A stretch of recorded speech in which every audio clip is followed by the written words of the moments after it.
masyarakat, menjaga persatuan nasional, meneguhkan kedaulatan, serta turut mendukung tercapainya kesejahteraan rakyat dan kemajuan Indonesia. RRI akan terus berperan sebagai wahana informasi publik dan media perekat kebangsaan sejalan dengan cita-cita Indonesia Emas 2045 melalui siaran informasi, edukasi, hiburan, dan literasi digital yang sehat. RRI berkomitmen untuk menyukseskan program pembangunan nasional, menjaga ruang dialog yang inklusif bagi seluruh lapisan masyarakat. Mari kita jadikan momentum Hari Radio ke-80 ini sebagai semangat baru untuk beradaptasi dengan perkembangan zaman, memperkuat transformasi digital, serta menjaga kepercayaan publik agar RRI senantiasa relevan dan bermanfaat bagi bangsa. Dirgahayu ke-80 Radio Republik Indonesia. Bersatu, berdaulat, rakyat sejahtera, Indonesia maju. Wassalamualaikum warahmatullahi wabarakatuh.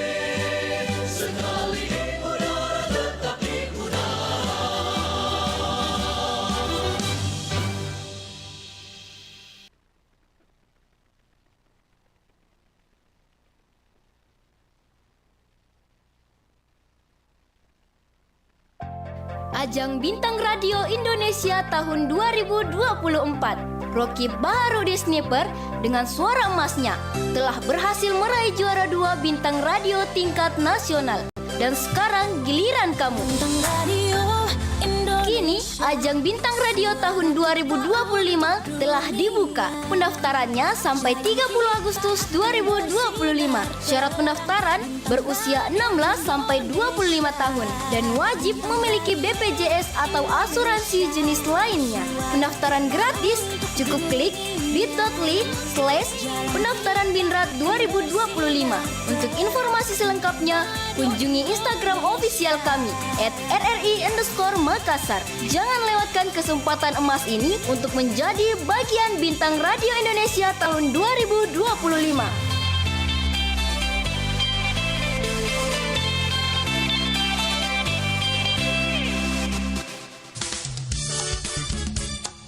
Nusantara Pagi, Pro 4 RRI Makassar.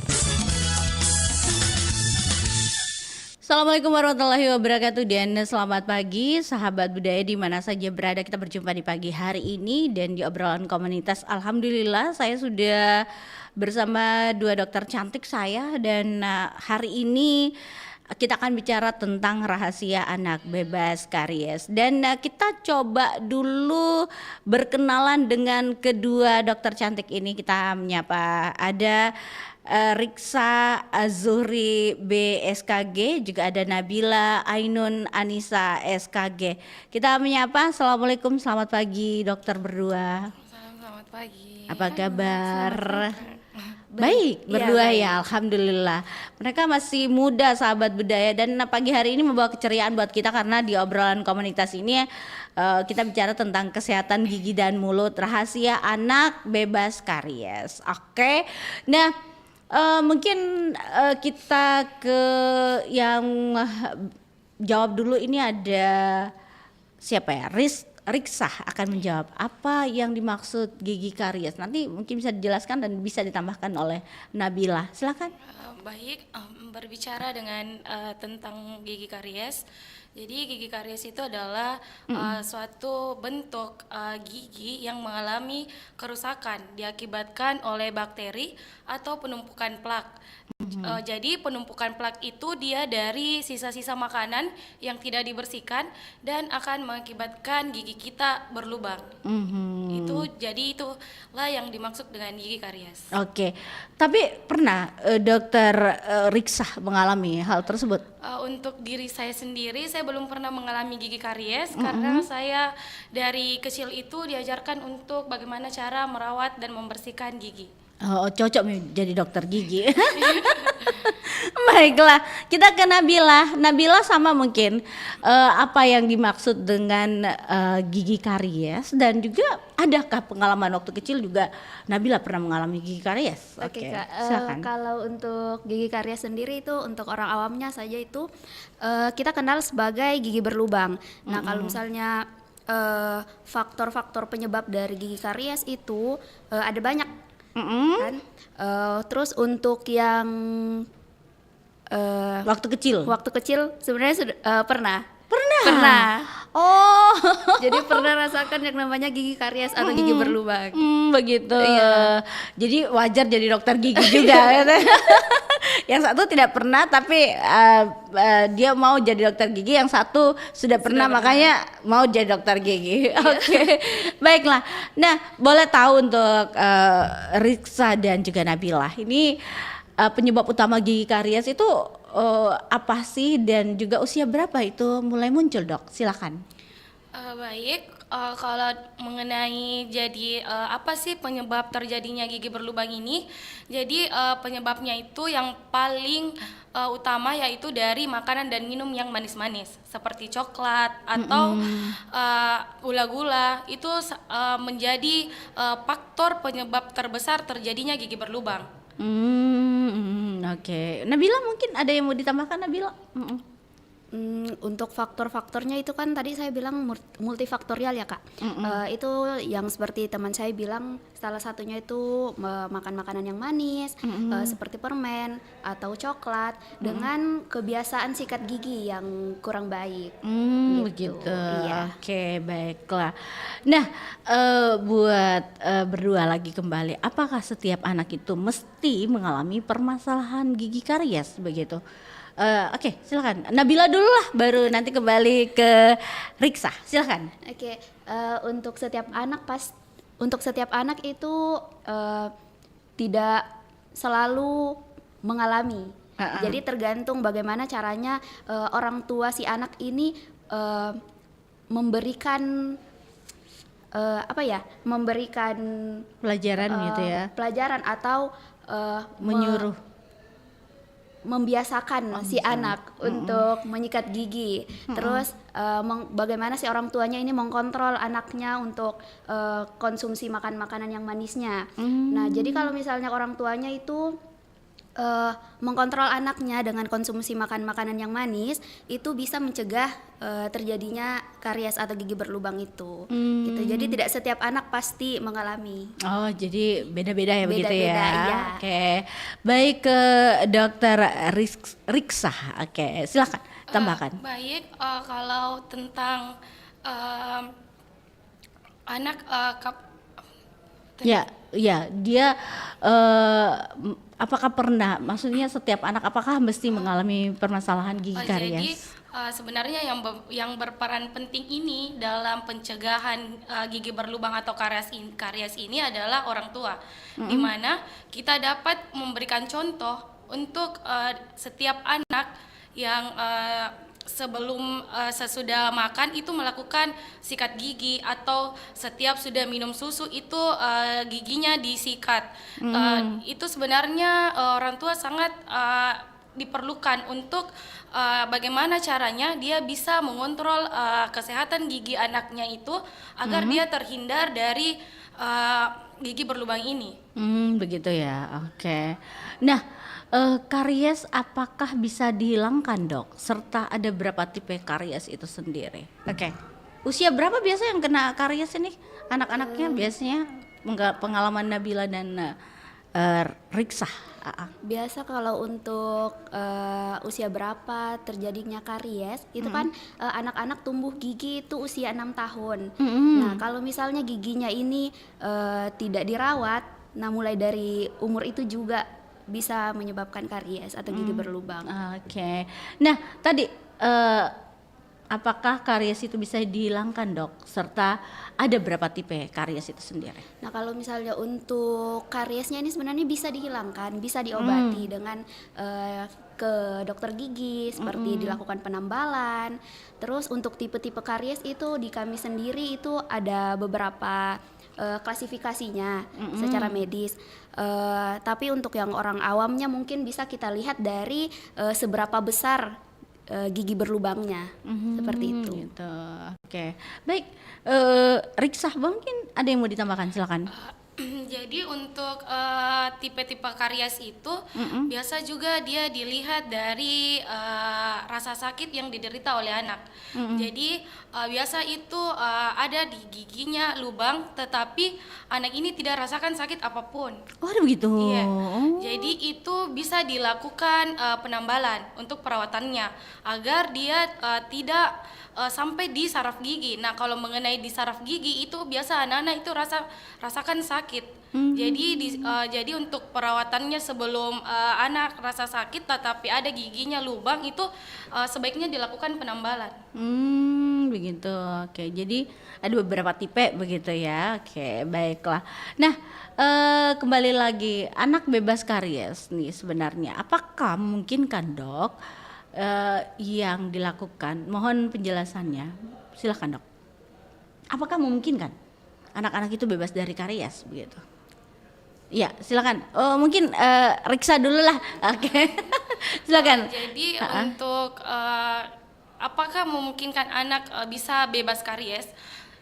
Tentunya bisa ditentukan dari pengawasan dari orang tua sebenarnya, karena orang tua lah yang menemani anaknya 24 jam atau dia dapat mengawasi ketika dia sudah makan coklat atau gula-gula, dia harus mengingatkan anaknya bahwa dia harus sikat gigi, apalagi dia sebelum tidur itu harus sikat gigi supaya makanan-makanan yang melengket di gigi itu dia akan tidak menumpuk. Nah, itu yang biasa jadi gigi berlubang. Jadi sebagaimana orang tua dapat memberikanlah contoh kepada anaknya bagaimana melakukan sikat gigi setiap harinya supaya itu salah satu pencegahan agar tidak terjadi karies dengan menggunakan pasta gigi yang mengandung bahan fluoride. Begitu. Oke. Nabila mungkin ada yang bisa ditambahkan dok? Dengan ini Kak, kalau untuk mencegahnya itu ada juga di klinik namanya TAF atau pemberian topikal fluoride. Nah itu anak-anak kalau misalnya giginya masih bagus, sudah tumbuh semua, giginya masih bagus, itu anaknya bisa datang ke klinik untuk diaplikasikan itu yang namanya topical aplikasi fluoride. Nah, dia ini bahannya ini berguna untuk melindungi gigi supaya tidak terjadi karies atau gigi berlubang itu. Oh, jadi ada memang formula khusus juga ya? Iya.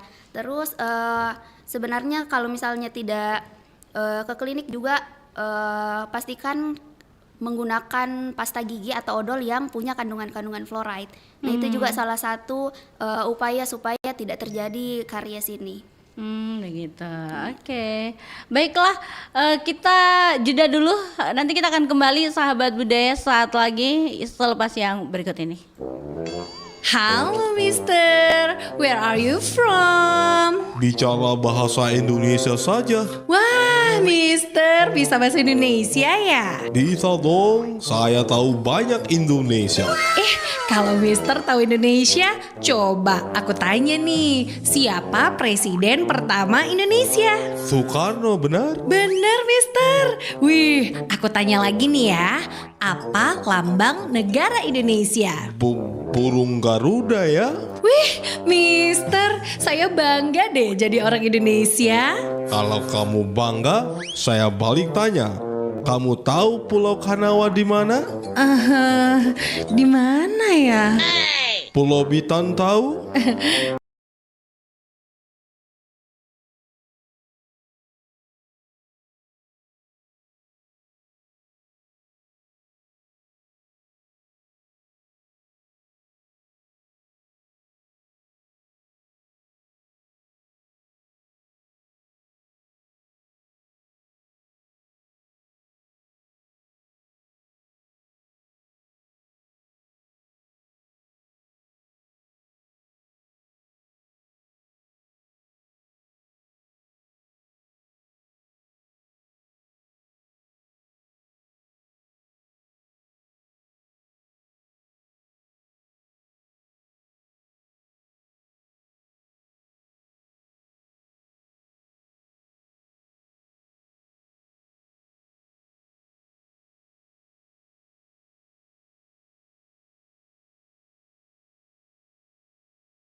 Antara Pagi, Pro 4 RRI Makassar. Melanjutkan perbincangan kita di obrolan komunitas pagi hari ini, sahabat budaya, saya masih bersama kedua dokter yang hadir untuk bersama kita di pagi hari ini bicara mengenai karies yang terjadi pada anak begitu, dan tadi sudah ada beberapa usia yang bisa terkena untuk penyakit atau gigi karies ya. Baik dok, ada pastinya bicara mengenai orang tua, tadi sempat dokter berdua menyinggung bahwa setiap orang tua itu pasti sulit mengontrol cemilan maupun makanan anak yang berpotensi menyebabkan gigi karies. Nah lantas dok, apakah rutin sikat gigi dan ke dokter gigi anak ini mesti dilakukan sejak dini? Menurut dokter sendiri bagaimana nih? Silakan dok. Dokter Nabila dulu, baru dokter Riksa, silakan. Jadi Kak, kalau misalnya dari anak-anak sendiri itu pergi ke klinik itu sebenarnya harus rutin. Rutin 6 bulan sekali. Selain sebagai untuk pemeriksaan, kita membuat bonding antara anak dengan si dokter giginya, karena kalau misalnya si anak ini tidak diperkenalkan dari kecil ke dokter gigi, itu kan biasa menyebabkan kayak saya takut ke dokter gigi begitu kan Kak. Jadi lebih baik si anak ini dibiasakan untuk ke dokter gigi sebagai perkenalan saja dulu, supaya nanti kalau misalnya ada keluhan atau keluhan itu si anaknya ini menganggap dokter giginya ini sebagai sahabat, bukan sebagai ini dokterku ini, kayak gitu. Jadi jangan membuat anak takut begitu ya. Oke, baik, ke dokter Riksa, silakan. Jadi untuk tadi lanjutan dari teman saya mengatakan bahwa ke dokter gigi itu harus rutin 6 bulan sekali. Betul sekali, karena pada saat kita melakukan pemeriksaan ke dokter gigi itu kita dapat mengecek semua yang ada di rongga mulut kita, karena kan kita tidak bisa lihat apa yang di rongga mulut kita diri kita sendiri, dan mungkin orang tua yang ini dia juga tidak kenali penyakit-penyakit yang ada di rongga mulut. Jadi disarankan untuk melakukan kontrol setiap 6 bulan sekali itu, untuk kita dapat mengetahui apakah kondisi di rongga mulut ini sehat atau ada kelainan. Jadi diwajibkan untuk melakukan kontrol setiap 6 bulan sekali ke dokter gigi. Oke, baiklah, itu saran ya. Yes. Kalau yang tidak pergi dok, jadi bisa timbul sakit gigi atau karies ini begitu ya?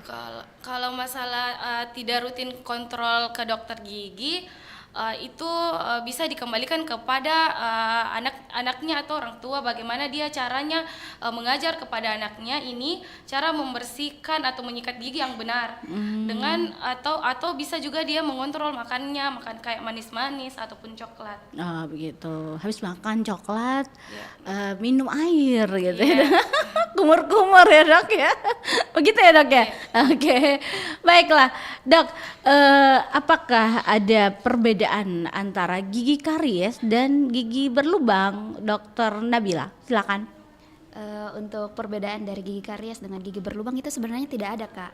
Jadi untuk orang awam itu kita kenalnya gigi karies itu gigi berlubang. Gitu. Iya. Jadi tidak ada perbedaan. Tidak ada perbedaan. Apakah dari tekstur sendiri dokter Riksa ada perbedaan antara gigi karies dan gigi berlubang atau sama saja? Kalau gigi karies dengan gigi berlubang itu tidak ada perbedaan, cuma dia orang awam biasa bilang gigi berlubang. Nah kalau kita sendiri ini bahasa medisnya itu atau nama penyakitnya dinamakan karies gigi begitu. Begitu. Iya. Jadi sama jadi Sama. tidak ada perbedaan bilang kalau karies itu lubangnya kecil atau berlubang itu lubangnya besar begitu, tidak. Jadi tindakannya hampir sama juga begitu dok. Untuk umpamanya gigi berlubangnya kecil ya tindakannya sama dengan gigi berlubang itu ya. Ya sama oke. Iya, karena sama kan karies dengan berlubang. Iya sama, tapi Kak, kalau misalnya rasa sakitnya itu sudah betul-betul sakit, nah perawatannya beda lagi. Gitu. Begitu ya. Iya. Perawatannya bagaimana itu, Dok? Untuk perawatannya kalau untuk anak-anak itu bisa ada bahasanya dibilang pulpotomi, ada juga dibilang pulpektomi. Nah kalau pulpektomi itu saluran akar yang ada di gigi itu yang dirawat seperti itu. Nah kalau untuk penambalan biasa itu biasanya itu dilakukan pada gigi yang berlubang masih kecil atau masih sedang gitu. Tapi kalau misalnya sudah makin parah, sudah besar sekali, itu biasa sama anak-anak dilakukan pulpek atau perawatan saluran akarnya. Ah begitu. Iya. Itu kalau gigi serinya sudah gigi apa ya, gigi anaknya tuh atau gigi apa orang bilang? sulung. Gigi sulung itu sudah hilang begitu ya? Atau gimana ini, Dok? Kalau sudah hilang Kak, yang sisa akarnya itu kita bahasanya sisa akar ya Kak. Kalau misalnya sudah hilang, itu tinggal dicabut. Oh gitu. begitu. Iya. Oke, baiklah. Jadi memang kita orang awam ya kadang-kadang bingung apa itu karies. Dikira tuh karies itu, Dok, biasanya itu yang tumpukan-tumpukan apa ya, sisa-sisa Sisa makanan. makanan atau sisa-sisa susu pada anak-anak bayi begitu yang sampai dewasa dia bawa Ki.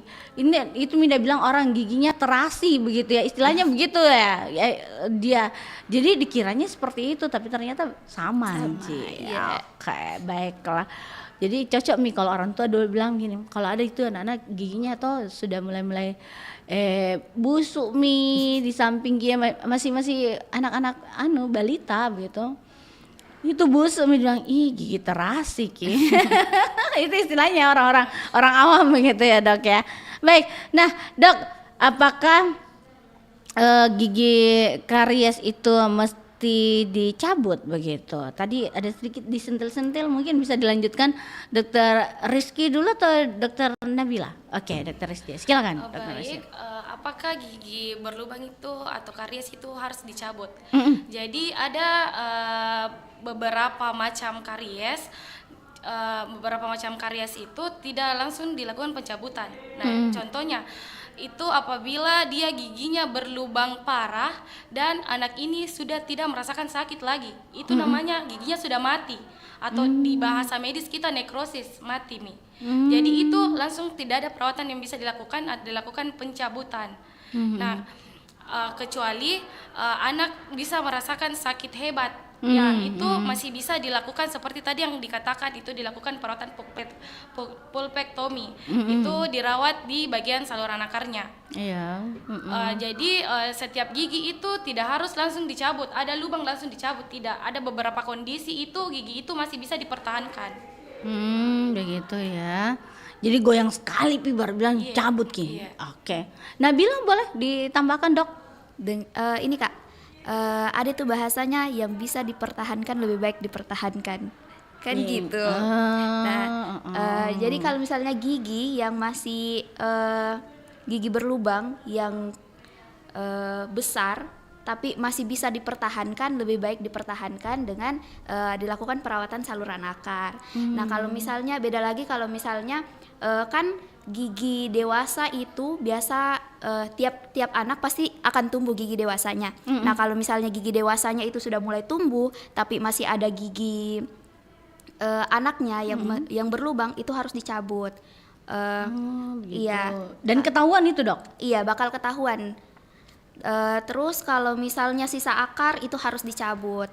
Tapi kalau tidak ada di dua kondisi ini, lebih baik dipertahankan. Dengan ini Kak, kalau misalnya giginya sudah mulai goyang itu baru bisa dicabut. Gitu. Begitu deh. Oke, mungkin terlepas dari anak-anak. Biasa kan orang dewasa tuh, orang tua itu kalau sedikit Mi lubang giginya sakit Mi, pokoknya kemana-mana cabut nih deh, nggak mau maka pertahankan gitu. Ada tuh biasa begitu orang dewasa mau orang tua sama juga, sakit terus gigiku malas mah, Dok cabut nih. Apakah tindakan itu juga dilakukan tergantung dari pasien ya, permintaan gitu Dok? Nabila. Kalau yang seperti itu kan kalau misalnya di bidang kedokteran maupun kedokteran gigi itu kan ada namanya hak pasien. Jadi walaupun Keinginan dokter? Keinginan dokter untuk merawat, tapi kalau misalnya si pasiennya itu yang menginginkan untuk dilakukan pencabutan, kita tidak bisa memaksakan untuk dilakukan perawatan. Tapi balik lagi, kami sebagai medis itu tetap memberikan saran yang terbaik, apa yang harus kita lakukan untuk pasiennya ini, orangnya ini gitu. Oke, baiklah. Oke, kayaknya dari tadi Isfa senyum-senyum, kayaknya dia pernah mengalami seperti itu. Cabut mi dok, daripada sakit terus begitu ya. Dia iya ngangguk, oh iya berarti pernah mengalami begitu. Oke, baik, kita ke pertanyaan berikutnya. Sesaat lagi saya mau kasih dengar dulu yang berikut ini. Oke, berita itu hoax kan? Sebel deh. Gara-gara berita ini aku jadi bingung. Coba bayangin, gara-gara berita hoax ini banyak kerjaan yang di-cancel. Semua teman tiba-tiba menghindar, termasuk kamu kan? Sabar, Fit. Sabar gimana? Gara-gara hoax ini, si Jack minta putus. Coba bayangin. Lebih parahnya lagi, keluargaku jadi malu karena semua teman-teman dan tetangga nanyain masalah ini. Terus, kamu udah lapor ke polisi? Ya iyalah, supaya kasus ini gak makin melebar. Aku harap pihak kepolisian bisa mengusut tuntas pemilik akun di medsos yang menyebarkan berita bohong tersebut. Iya, supaya pelakunya jerah. Hukuman bagi penyebar hoax, pencemaran nama baik, bisa kena pidana maksimal 6 tahun penjara atau denda maksimal 1 miliar.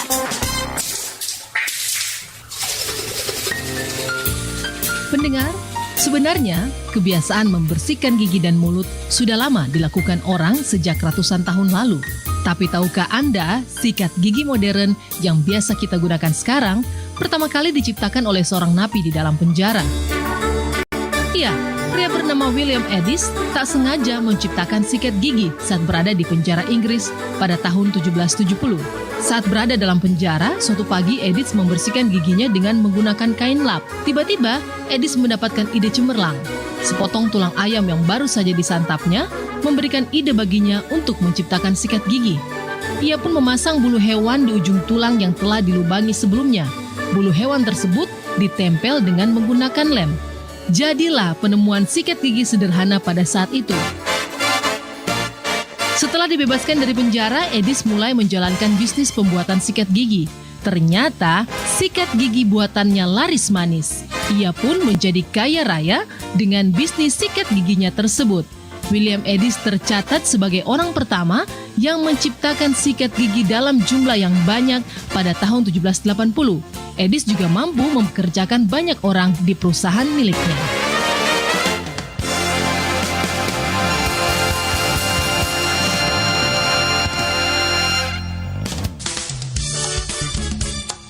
Nusantara Pagi, Pro 4 RRI Makassar.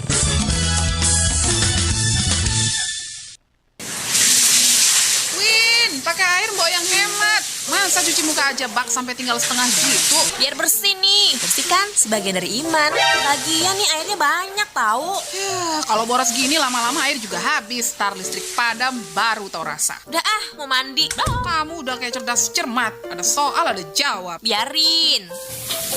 Biar rambut kinclong, aku kasih sampo yang banyak. Ya. Aduh Kak. Mati lampu nih. Nah, tahu rasa kan? Listrik mati. Ya, Kak gimana dong kalau kayak gini? Minta tolong dong bukain keran tampungan air dong. Biar airnya ngalir ke kamar mandi. Tampungan air kosong. Kamu nggak ingat nampung air tadi pagi? Iya Kak, aku lupa. Makanya jangan ngeyel. Air adalah sumber kehidupan. Meski jumlahnya banyak, namun kita tetap harus berhemat. Yuk hemat air, gunakan seperlunya agar anak cucu kita tak kekurangan air di masa depan. Nusantara Pagi, Pro 4 RRI Makassar. Baik, kita melanjutkan perbincangan kita di pagi hari ini. Kayaknya di belakang layar menarik sekali perbincangan kita karena yang punya kasus gigi tuh kedua orang yang hadir juga di studio ya. Operator maupun penyiarnya gitu. Intermezzo. Iya, Dok, kita ke yang berikutnya. Tadi sempat disinggung bahwa kalau orang dewasa itu apakah bisa juga terkena gigi karies? Boleh, mungkin dokter siapa nih? Yang duluan, Dokter Riksa. Boleh, baru Nabila. Oke. Baik, untuk apakah orang dewasa ini dapat terkena gigi karies atau gigi berlubang? Tentu saja bisa, karena gigi berlubang itu dia siapapun yang mempunyai gigi, umur berapapun yang ada giginya itu dia bisa terkena gigi karies. Jadi anak-anak maupun orang dewasa itu pasti bisa terkena karies, tergantung lagi dari dirinya sendiri bagaimana dia cara merawat giginya.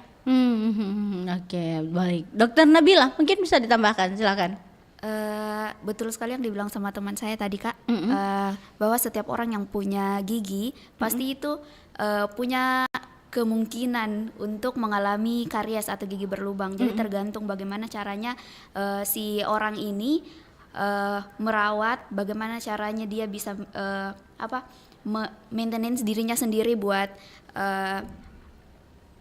bisa sikat gigi 2 kali sehari secara teratur, dengan bagaimana caranya dia mengkontrol dirinya makan makanan yang manis itu dikontrol gitu ya. Jadi jangan terlepas kendali begitu ya, lepas kendali ya. Iya, jadi gitu. Makan gula-gula, makan es krim. Dia tidak tahu tuh kalau akar giginya tuh sudah goyang gitu. Oke, silakan Nabila. Sebenarnya Kak bisa kayak begitu, asalkan setelah makan makanan yang manis 30 menit setelahnya itu konsum air putih, kumur-kumur. Gitu. Iya, bukan kumur dari 1 ke 1 ya, itu ospek namanya. Bukan. Kayaknya ada yang mengalami semua ya, dari mulut ke mulut gitu. Oke, bercanda. Baik, Dok, jadi yang berikutnya adalah apabila sudah terlanjur karies pada sang anak, apakah ada langkah yang perlu dilakukan? Nah, bagaimana langkah selanjutnya ini, Dok, biasanya jika terlanjur karies pada anak? Ya, baik, Dokter Nabila, silakan. Apa Kak? Apabila sudah terlanjur karies pada sang anak, bagaimana langkah selanjutnya yang perlu dilakukan? Silakan. Yang pertama itu kalau misalnya gigi anak sudah berlubang, kita ke dokter gigi dulu. Nah, nanti dari dokter giginya itu lakukan pemeriksaan, dia tentukan perawatan seperti apa yang harus diberikan sama anak. Untuk perawatannya itu tadi yang sudah saya bilang, mungkin bakal dilakukan penambalan atau perawatan saluran akar atau bahkan pencabutan seperti itu. Jadi tindakan pertamanya itu ke dokter gigi saja dulu. Nanti dokter giginya yang bakal tentukan perawatan apa yang bakal dilakukan untuk si anak ini. Oke, Dokter Riksa, silakan. Jadi untuk perawatan apabila sudah terjadi gigi berlubang atau karies ini, itu tadi sudah sempat disinggung, itu perawatannya pertama bisa dilakukan penambalan sesuai dengan kondisi gigi pasien. Terus bisa dilakukan perawatan saluran akar dan bisa dilakukan pencabutan apabila gigi tersebut ini sudah tidak dapat lagi dipertahankan. Begitu nih, oke, baiklah. Nah, dokter berdua nih ya, apakah dokter nih tahu ya? Saya pernah ini mendengar katanya, Dok, karies botol susu itu pengobatannya seperti apa, Dok? Ini ada yang tadi sempat kita juga singgung di awal ya, ada, Dok, seperti itu? Untuk karies botol susu itu sebenarnya botol susu itu dibilang kayak sebagai penyebabnya, karena kan konsumsi susu dari botol susu. Nah, kalau untuk perawatannya itu hampir sama seperti perawatan gigi-gigi karies yang biasanya. Jadi tidak ada perbedaan, oh ini karies botol susu dilakukan perawatan seperti ini, oh ini karies biasa dilakukan perawatan seperti ini. Jadi itu sama saja, cuman kenapa dibilang karies botol susu, karena anak-anak kan kebiasaannya itu konsumsi susu lewat botol. Jadi dibilang ini kariesnya karies botol susu gitu. Padahal sebenarnya penyebabnya adalah tidak sikat gigi juga ya. Oke, baik, Dokter Riksa, mungkin ada yang mau ditambahkan, silakan. Jadi kalau karies botol itu kenapa dinamakan karies botol? Karena dari botol susu itu dia menyebabkan gigi ini berlubang. Jadi biasanya anak-anak yang sudah minum susu itu biasa tidak mau sikat gigi. Bisa itu mamanya lakukan kayak pakai kasa tangannya, Terus dia gosok-gosok di mulutnya kalau sudah minum DOT anaknya. Itu juga salah satu bisa dilakukan pencegahan. Kalau sudah minum susu, jadi bikin kayak kasa, terus digosok-gosok di dalam mulut anaknya. Iya, karena biasanya tuh anak-anak tuh malas gosok gigi ya dok ya. Apalagi kalau masih minum DOT. Minum DOT sambil tidur. Ya tuh dok, wah itu biasa malas apalagi anak-anak zaman now, pegang game, minum susu alias minum DOT, begitu DOT di susu, sudah Mi, selamat tinggal gigiku. Oke, nah dok, ini pertanyaan terakhir yang perlu mungkin dokter ketahui juga dan pendengar juga ketahui sebenarnya. Dok, pertanyaannya nih kemungkinankah karies ini berlangsung dari usia anak sampai remaja begitu? Ya, boleh dok. Dokter Nabila, boleh? Oke Kak, kalau untuk karies, mungkinkah karies itu terjadi pada usia anak sampai remaja? Sebenarnya mungkin sekali Kak. Jadi kan ini gigi anak itu bakal berganti di usia-usia yang kalau untuk anak-anak sendiri gigi depan, ya, contohnya gigi seri depan, ya, itu bakal kan berganti di usia 6 sampai 7 tahun. Nah, kalau misalnya dari kecil giginya itu tidak dirawat, kan bakal berlubang. Ditambah lagi kalau misalnya sudah tumbuh gigi dewasanya tidak dirawat lagi, berlubang lagi. Kayak gitu. Jadi mungkin sekali Kak. Mungkin terjadi begitu. Oke, Dokter Riksa, silakan. Jadi apakah karies atau gigi berlubang ini di usia anak-anak akan terjadi sampai remaja? Jadi memungkinkan terjadinya karies dari usia anak sampai remaja itu apabila itu tadi kembali lagi sama dirinya, bagaimana dia melakukan perawatan gigi. Apabila ada giginya berlubang harus segera ditangani supaya dia tidak berlanjut sampai nanti tumbuh gigi penggantinya. Iya tadi bagusnya tuh kalau anak-anak kecil kalau senyum itu rapinya giginya bagus sekali, tapi kalau pas senyum terasi giginya, aduh kayak terasi gigi tak gitu ya, biasanya. Baik, untuk Dokter Riksa dan Dokter Nabila yang berikutnya ini terakhir sekali mungkin apa harapan tak terhadap anak-anak atau orang dewasa yang punya gigi karies dan harus bebas dari karies begitu. Silakan, dokter siapa nih? Rizky duluan, Riksa duluan, baru dokter Nabila. Silakan. Jadi harapan kami supaya anak-anak ini dia bisa terbebas dari gigi karies.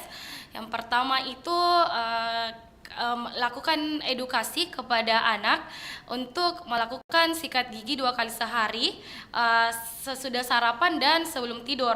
Kemudian lakukan kontrol makanan-makanan yang manis seperti coklat dengan permen. Kemudian pengawasan orang tua untuk mengontrol anaknya bagaimana bisa melakukan cara-cara agar seperti sikat gigi, mengajarkan anaknya seperti menyikat gigi dan mengurangi makan makanan yang manis. Itu sangat penting, diperlukan partisipasi dari orang tua. Jadi di mana saya mempunyai slogan gigi sehat senyum sehat. Dengar itu ibu-ibu yang ada di rumah ya.